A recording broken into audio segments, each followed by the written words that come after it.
You know, what if the real solution to a country's biggest challenges isn't some brand new idea, but an old one that got lost along the way? Today, we're going to dive into a really powerful argument that the original blueprint for Pakistan, the one laid out by its founder, actually holds the key to its future. And trust me, this isn't just a history lesson. It's about looking at a potential path forward. Assalamu alaikum and a very warm welcome back to the channel. It is great to have you with us for what's going to be a really important discussion. So for this explainer, our 31st episode, we are diving deep into an absolutely incredible book, Quaid-e-Azam of Pakistan by Zaheer Ahmad Meer. And the core argument the author makes is that the original framework for the country wasn't just a bunch of rules. It was the very foundation for everything the nation could become. And this right here is the central idea from the book. And it's a real challenge to think about. No nation can rise unless its state structure is realigned with the vision of its founder. Now, let's just let that sink in for a second. The point isn't that we need to invent some radical new solution from scratch. The argument is that the original solution was never really put into practice. It's a powerful call to rebuild, not to reinvent. Okay, so what exactly was that founder's blueprint? I mean, to really understand where things might have gone off track, we've got to get a super clear picture of where we were supposed to be headed in the first place. And this is the first, absolutely critical point the book makes. The Quaid's vision wasn't just a copy and paste job of the old colonial system. Not at all. The goal was never to just take over the old machinery of the Raj. It was to completely, fundamentally transform it into something new. And wow, when you see it side by side like this, you can see just how different it was. On one hand, you have the colonial Raj. That system was built for one thing, and one thing only: control. It ran on arbitrary power, where a tiny group of people made all the decisions. Its bureaucracy was there to enforce rules, not to serve the public. But Jinnah's vision? As the book lays it out, it's the total opposite. It's built on the supremacy of parliament, where the power comes from the people you elect. And it's built on the absolute rule of law, where everybody, from the average citizen all the way up to the state itself, is held to the same standard. This wasn't just changing who was in charge, it was a massive philosophical shift from a state that rules over people to a state that serves them. A real transition from being subjects to becoming citizens. Which leads us right to this powerful line from the book. Jinnah's model was not the continuation of the Raj. It was the transformation into a moral, constitutional democracy. Let's just pause on that word, moral. That's so important. It tells you this wasn't just about cold, hard laws. It was about building a state on principles of justice, of fairness, and a genuine duty of care to its own people. That was the real goal here. So, if that was the destination, so clearly laid out, what on earth happened? How did the ship veer so far off course? Well, this brings us to what the author calls the constitutional drift. This slow, gradual process of abandoning that founding vision. And that's really one of the most critical questions in Pakistan's entire history, isn't it? According to the source material, this drift wasn't because of one single event or one huge failure. It was more like a series of smaller, interconnected breakdowns in the very machinery of the state. The book argues this whole drift happened in 3 stages, one leading to the next. First, the Constitution stopped being the most important thing. It went from being the ultimate source of all power to, well, just a document that could be bent or even ignored if it suited someone powerful.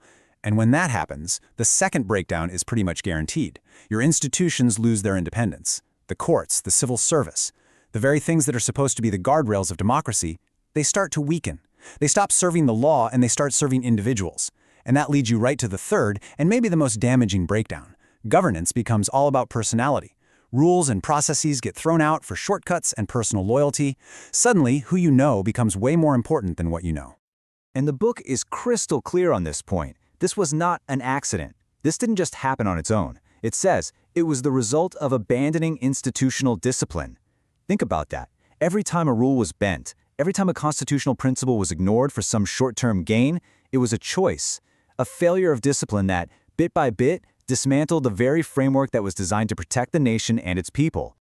So, if that's the diagnosis of the problem, what's the cure?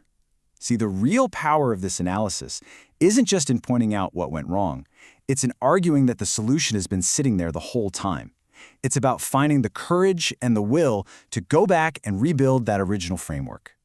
So according to the book, the path forward is a disciplined return to the original blueprint. But here's the thing, you can't just pick and choose from this list. It's a whole system. Everything is connected.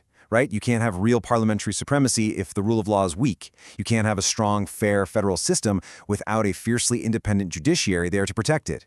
And honestly, none of it really matters unless the entire system, from top to bottom, is focused on its original goal, serving the people. These are the essential pillars, and you need all of them to rebuild. Which really leaves us with this one final big question to chew on. In a world with all these complex modern challenges, can a blueprint that's over 75 years old really be the answer for the 21st century? Well, the argument we've explored today is that core principles, things like justice, the rule of law, and strong institutions, they aren't old-fashioned, they're timeless. So maybe the real challenge isn't about inventing a whole new path, but about finding the collective will and the discipline to finally follow the original map. Thanks so much for joining us for this. Welcome to The Explainer. You know, it's one thing to have an idea for a nation, but how do you actually build one? How do you take a vision and turn it into a real, functioning country? Well, today we're diving deep into an original blueprint for just that. We're looking at the ideas laid out in Zaheer Ahmad Meer's book, Quaid-e-Azam of Pakistan, to really deconstruct the constitutional framework and the formula for Reconstruction that was designed right at the very beginning. I mean, really think about that question. It's huge, right? A powerful idea can inspire millions, for sure. But turning that inspiration into a state that is stable, that is just, and that can stand the test of time, that is a whole different ballgame. So let's explore the actual architectural plan that was drawn up. A plan that says, look, for a nation to truly succeed, you absolutely must build it on a very specific foundation. So, according to the book, this grand vision, this entire state, is designed to rest on 4 foundational pillars. Now, I want you to picture them as the main columns holding up a massive historic building. They have to be strong, they have to be perfectly balanced, because if even one of them starts to weaken or crumble, the entire structure, well, it's in serious danger of collapse. So let's take a closer look at each one. Okay, pillar number 1, and you could argue this is the bedrock of everything else, the rule of law. The concept itself seems pretty simple, but its implications are absolutely profound. All it means is that the Constitution is king. It's the supreme authority, the ultimate rulebook. And here's the most important part. Nobody, not a leader, not a political party, not the most powerful institution in the land is above it. It's the great equalizer, the one thing that binds every single citizen and every part of the state to the exact same set of principles. This quote just nails it, doesn't it? It perfectly captures what's at stake. This isn't just some abstract legal theory. The book frames it as a genuine matter of national survival. The very moment any person or any institution decides that they are the exception to the rule, that the law doesn't apply to them, that's the moment the foundations of the state begin to fracture. The core idea here is that true strength and legitimacy come from the law itself, not from the temporary power of individuals. And that idea flows perfectly into our second pillar, the supremacy of Parliament. Now, in this blueprint, Parliament isn't just another government department, not at all. It's designed to be the absolute heart of the system, the very center of all state authority. Why? Because it's where the will of the people is meant to be heard, debated, and transformed into the laws and policies that govern the nation. It's the people's voice institutionalized. But, and this is a huge but, this supremacy isn't a blank check for unlimited power. It comes with some serious conditions attached. For Parliament to be truly supreme, it has to be accountable to the people who elected it. It has to be principled in its decision-making, not just acting on whims. And it has to be transparent, so everyone can see how and why decisions are being made. The book suggests this original vision got challenged over the years, with other branches chipping away at Parliament's authority, making its restoration a crucial first move for any kind of national reset. Okay, let's move on to the third pillar, which is all about the internal wiring of the nation. It's called federal balance. This pillar addresses that critical relationship between the central government and all the different provincial parts of the country. The original vision wasn't for a top-down command and control system. Instead, it was for a partnership, a cooperative, harmonious system where every region feels valued, empowered, and integrated into the larger national project. Wow. This quote from the book is such a powerful diagnosis of a problem. It's basically saying that internal divisions and regional friction, they don't just pop up out of nowhere. They're often a direct symptom of a broken system. In this case, a federal structure that got knocked out of balance, leading to a sense of unfairness, neglect, and resentment. So getting that balance right isn't just good politics. It's presented as absolutely essential for holding the country together. And that brings us to our fourth and final pillar, institutional independence. Think about all the key machinery of a state. You've got the judiciary, the executive branch, the military, the civil service. This pillar is all about drawing clear lines in the sand. It says that each one of these institutions must be independent enough to do its job properly, within the lines drawn by the Constitution, without other institutions interfering or trying to tell them what to do. You know, this is such a crucial point. It's all about a delicate balancing act. Of course, an institution can fail if it's too weak to perform its duties, but the book argues it can also fail, and maybe even more catastrophically, if it gets too powerful and arrogant and starts stepping outside of its lane, meddling in the affairs of others. Real, long-term stability requires institutions that are both strong and disciplined enough to respect their own boundaries. So, those 4 pillars give us the what. They are the ideal structure, the architectural dream. But what happens if that structure gets damaged over time? How do you actually go about fixing it? Well, the book doesn't just diagnose the problem, it offers a prescription. It provides a really clear, practical formula for the how, a 3-step guide to reconstruction. And here they are. These are the 3 essential actions that the book argues are non-negotiable for restoring the state to its original principles. It's a very logical path. First, you put the original rulebook back in charge. Second, you focus on fixing the machinery of the state itself. And third, you install the right operating system, the ethical code, to make it all run properly. Let's dig into each of these steps. Step 1 is basically a hard reset for the entire system. It's all about getting rid of arbitrary, personality-driven rule and putting the Constitution back on the throne, so to speak. This means everyone has to start following the proper procedures again. It means everyone has to respect the boundaries that the Constitution lays out. And, maybe most importantly of all, it means making sure the law applies to every single person equally. No shortcuts, no favors, no exceptions. Okay, step 2 calls for a pretty radical shift in mindset. Instead of looking for one powerful, charismatic leader to save the day, the goal is to build powerful, resilient institutions. And how do you do that?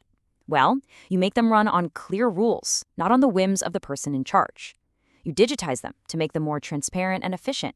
You make sure people get promoted based on merit, not on who they know. And crucially, you build firewalls to insulate them from political pressure so they can do their jobs impartially. This one sentence really gets to the heart of that second step. It's such a powerful idea. True, lasting national strength doesn't come from a single brilliant personality who will eventually be gone. It comes from creating fair, predictable, and robust systems. Systems that can outlast any one individual and serve the nation consistently, not just for one term, but for generations to come. And now for the final step. This one argues that a state isn't just a collection of buildings and rules, it's a moral project. The book warns that without a strong ethical compass, governance can easily rot from the inside out. So this step demands that these core principles, things like honesty, efficiency, discipline, and a deep, genuine commitment to public service, aren't just nice-sounding words. They have to become actual, enforceable state policy, putting the national interest far, far above any personal gain. So, we've looked at the 4 pillars, the what of the ideal state, and we've looked at the 3 steps in the reconstruction formula, the how of rebuilding it. But the real magic is in how they lock together, how they form one single cohesive plan of action. And this table just lays it out so perfectly. You see, it's not random. That core principle, that pillar of the rule of law and a supreme parliament, the action you take to build that is step 1, reestablishing constitutional supremacy. That pillar of institutional independence, you make it a reality with step 2, strengthening institutions, not individuals. And that essential moral foundation, you bring it to life with step 3, restoring a moral philosophy to governance. It's a direct roadmap from the big idea to the practical action. And all of this leaves us with one final, really big question to think about. The principles we've talked about, justice, balance, the rule of law, they feel powerful, they feel right. But can a blueprint, designed in one specific moment in history, truly be a timeless guide for a nation's future?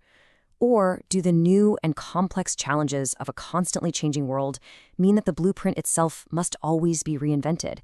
It's a fascinating question, and one that every generation probably has to answer for itself. So, what if the real blueprint for a nation's future wasn't something new we have to invent, but something that's been hidden in its past all along? It's a pretty big idea, and it's right at the heart of Zaheer Ahmad Meer's book, Quaid-e-Azam of Pakistan. The book makes a powerful case that the key to rebuilding the nation is to go back back to the original design of its founder, Muhammad Ali Jinnah. But what exactly is this Jinnah design? And can a vision from that long ago really be a roadmap for today? Well, let's break it down. This one sentence right here is basically the engine for the entire book. Think about that for a second. It's not just a nice saying, it's being presented almost like a law of political physics. You fix the state, and the nation automatically starts to fix itself. The whole idea is that national renewal isn't some random thing that might happen. It's a direct result of having a government that's designed and run the right way. The author argues that so many reforms have failed because they were just tinkering with the symptoms, not the root cause. This original blueprint, he says, is the only way to get to the cause. Okay, so when we talk about the Quaid's design, what do we actually mean? Is it some dusty old document in a museum that we're supposed to admire from a distance, or is it something more? The book argues it's a living blueprint, a dynamic set of instructions for building a modern, functional, and prosperous country. So let's really unpack this vision for a state that, let's be honest, could use a serious rebuild. Now, this is a super important point. The book isn't calling for some sentimental journey back in time. Not at all. It's arguing that Jinnah's vision was so forward-thinking, so rooted in these universal principles of good governance, that it's still a totally relevant and actionable plan for right now. So this isn't about nostalgia, it's about strategy. A blueprint that's basically just sitting there, waiting to be used. National Reconstruction. I mean, that's a huge, almost overwhelming idea. It really makes you wonder, where would you even start? With all the complex challenges a country faces, what's the one thing you could focus on that would get the ball rolling on everything else? Well, according to this book, there's a very specific answer. Seriously, think about it. If someone handed you the keys and said, okay, rebuild the nation, where would you begin? Would you start with the economy, with education, maybe foreign policy? The book's answer is pretty radical. It says you start with none of those things. It argues that all of those are just effects, not causes. They're the fruit you get from a healthy tree, but they're not the root. The real starting point, the engine of the whole thing, is something way more fundamental. And there it is, the state machinery. This is the absolute core of the argument. You can't fix a country from the outside in. You have to start with the engine itself, the institutions, the bureaucracy, the civil service, the very systems that make the government run. If that engine is sputtering and broken, it doesn't matter how great your destination is. You're simply not going anywhere. The logic here is pretty simple, but it's also really profound. You don't treat a serious illness by just managing the symptoms, right? You have to go after the root cause. A healthy state, just like a healthy body, will naturally start to thrive and produce good results. A dysfunctional one will just keep creating problems, no matter how many quick fixes or bandages you slap on it. So the focus has to be on healing the system itself. All right, so if the big answer is to fix the state machinery, then what does a fixed state even look like? This isn't just some vague idea. The book lays out a very detailed blueprint, breaking down the Jinnah design into 7 core pillars. These are the foundations that are meant to hold up a modern, working state. Let's dig into them. 7. And that's not just a random number, it's a precise, deliberate framework. These aren't just, nice ideas or lofty suggestions. They are presented as the 7 non-negotiable pillars of a state built on this Jinnah design. The argument is, if you get these 7 things right, everything else, the economic stability, the social progress, the global respect, all of it will follow. This table gives us the whole architecture at a glance. You can see the 7 pillars are organized into 3 key groups, which is a really powerful way to think about it. First, you have governance, which is all about the how, the actual mechanics of how the state runs. Then you've got integrity, which is the why, the ethical compass that guides everything it does. And finally, sovereignty, which is the what, the ultimate goal of a strong, independent nation. Let's look a little closer. Okay, first up, governance and integrity. Constitutionally stable just means the rules of the game are clear and they apply to everybody all the time. Institutionally disciplined is so important. It means every part of the government does its job and only its job. The courts interpret laws, the parliament makes them, the executive enforces them, no stepping on each other's toes. Then merit-based, this is a total game changer. It means what you know is more important than who you know. And finally, transparent and accountable, which means the government works out in the open, not in the shadows, and it has to answer to the people. You put these 4 together and you build a rock-solid foundation of trust. Next up, sovereignty and stature. You can think of these as the ultimate goals. Economically sovereign means a nation that stands on its own 2 feet, controlling its own destiny, not buried under debt or external pressures. Morally elevated means a nation that's seen as a force for good in the world, whose actions are guided by justice and fairness. And when you achieve all of that, what's the natural result? A nation that is respected globally. Not feared, not just tolerated, but genuinely respected as a stable, trustworthy partner on the world stage. This is about way more than just policy. It's about real national pride. So we've seen the problem, this state machinery, and we've seen the proposed solution with these 7 pillars. But what's the endgame here? What does a rebuilt Pakistan, one that actually follows this Jinnah design, look and feel like? The book paints a picture of a nation that is completely transformed. This isn't just a political slogan. It speaks to a deep, national, almost psychological shift. From confusion to clarity. That's about a nation finding a clear sense of purpose. From drift to discipline, describes a country that stops just reacting to one crisis after another and starts actually proactively shaping its own future. We're talking about a fundamental change in the national mindset here, from uncertainty to a deep self-belief. And that brings us right back to where we started. But this time, that sentence doesn't just sound like a bold claim, does it? It feels like the logical conclusion to everything we've just talked about. Once you see the sharp focus on the state machinery and the solid structure of these 7 pillars, the argument just clicks. To rebuild the nation, you absolutely have to rebuild the state first. The way forward is to first look inward. But here's the thing. A blueprint at the end of the day is just a piece of paper. The real challenge, the massive task, is actually building the thing. And that leaves us with the biggest, most urgent question of all: who is going to build it? A plan this huge needs more than just a few politicians. It needs a whole generation of leaders and citizens who have the courage, the vision, and the sheer will to see it through. It's really a question of resolve, and the future of an entire nation is hanging on the answer. And that's our look at this blueprint for now. But this conversation about rebuilding Pakistan, well, it's really just getting started. In our next installment, we're going to tackle that critical question of leadership head-on. We'll compare the kind of leadership Jinnah envisioned with the reality of what actually came later. You are not going to want to miss that one. Join us then.